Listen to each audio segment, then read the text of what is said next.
Alô você que me acompanha aqui no meu canal. Aqui é a professora Jaqueline Silva.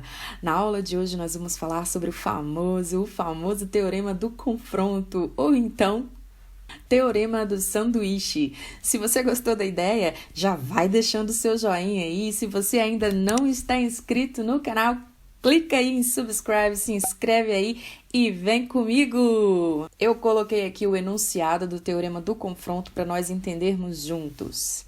Olha só o que diz o teorema do confronto. Seja f de x uma função menor ou igual a uma função g de x, que é menor ou igual a uma função h de x. Ele já começa comparando três funções. Ele estabelece uma relação de ordem entre f, g e h, de forma que f seja a menor de todas as funções e h seja a maior de todas as funções. E ele diz também que nós vamos observar o comportamento destas três funções quando x está próximo de A, exceto possivelmente em A.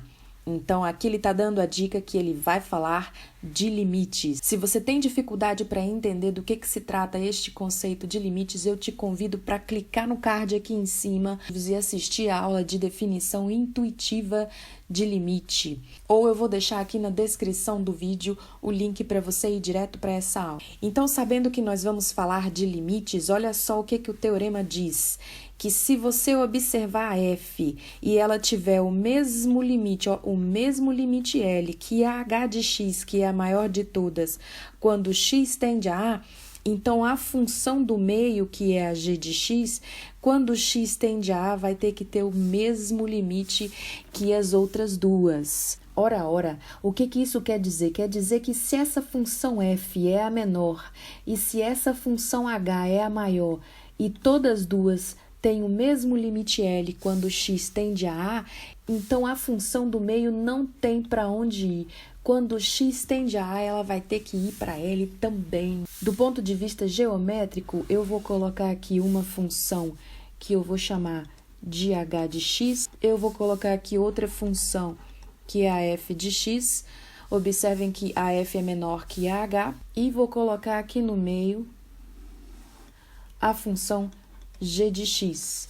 Então, eu não sei a lei de formação dessas três funções, mas eu sei que eu construí as três de forma que existe uma relação de ordem entre elas. Ó. A f é menor ou igual a g, que é menor ou igual a h de x.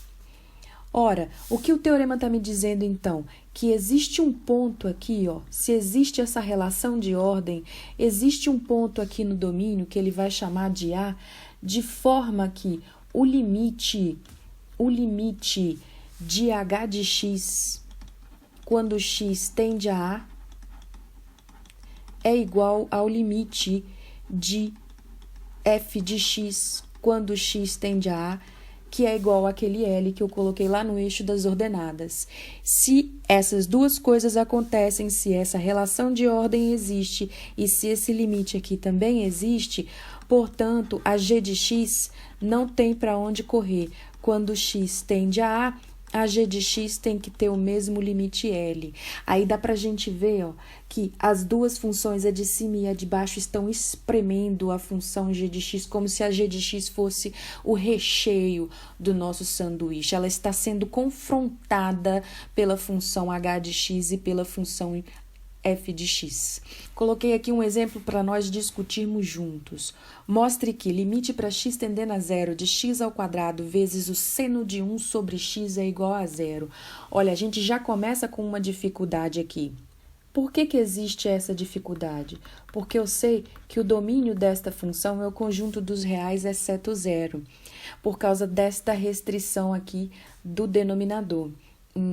Então, eu não posso usar a regra da substituição direta e eu não posso usar o limite da razão.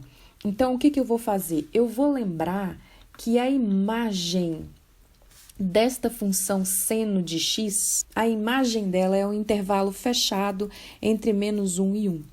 Se a imagem dela é um intervalo fechado entre menos 1 e 1, eu posso escrever sem perda de generalidade que seno de 1 sobre x é menor que 1 e maior ou igual a menos 1. ok? Vamos fazer um algebrismo aqui e multiplicar esta desigualdade por x ao quadrado. Menos 1 vezes x ao quadrado vai dar menos x ao quadrado. Aqui vai ficar x ao quadrado vezes o seno de 1 sobre x, e aqui vai ficar 1 vezes x ao quadrado, que é x ao quadrado.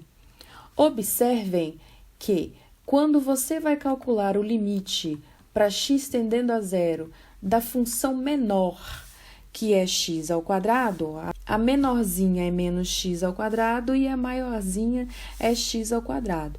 Quando a gente vai calcular o limite dessa função, a x ao quadrado negativa ela é polinomial, com domínio real, e zero, que é o limitando, faz parte do domínio. Logo, o limite dela vai dar zero pela RSD. A mesma coisa vai acontecer quando x tende a zero para a função x ao quadrado. X ao quadrado é polinomial, tem domínio real, e zero, que é o meu limitando, faz parte do domínio. Então, esse limite vai dar zero e a justificativa para isso é a regra da substituição direta. Ora, então, como esse limite da menor, vou colocar aqui, para x tendendo a zero de x ao quadrado negativo é igual ao limite para x tendendo a zero de x ao quadrado, que é igual a zero, e existe uma relação de ordem entre estas funções, menos x ao quadrado é menor ou igual a x ao quadrado seno de 1 sobre x, que é menor ou igual a x ao quadrado, pelo teorema do confronto ou o teorema do sanduíche, a única coisa que me resta a concluir é que a função do meio, quem é a função do meio? É x ao quadrado seno de 1 sobre x. Quando x tende a zero, vai dar igual a zero, que era aquilo que você queria demonstrar desde o início. Então, fecha o nosso raciocínio. Professora Jaqueline, eu entendi esses algebrismos que você fez aí, mas eu ainda não estou conseguindo enxergar visualmente o que está acontecendo aí. Sem problemas, eu resolvo essa dúvida. Coloquei aqui, para a gente discutir junto, o gráfico das três funções simultaneamente. Ó. Esse daqui é o gráfico da função x ao quadrado, que é a maior de todas, né? É a h de x. Esse daqui é o gráfico da menor de todas, que é menos x ao quadrado. E aqui no meio, de azulzinho, ó, nós temos a função x ao quadrado vezes o seno de 1 sobre x. Então, a relação de ordem, ela está estabelecida, ela está sendo respeitada. Eu tenho menos x ao quadrado, menor ou igual a x ao quadrado, vezes o seno de 1 sobre x, que é menor ou igual a x ao quadrado.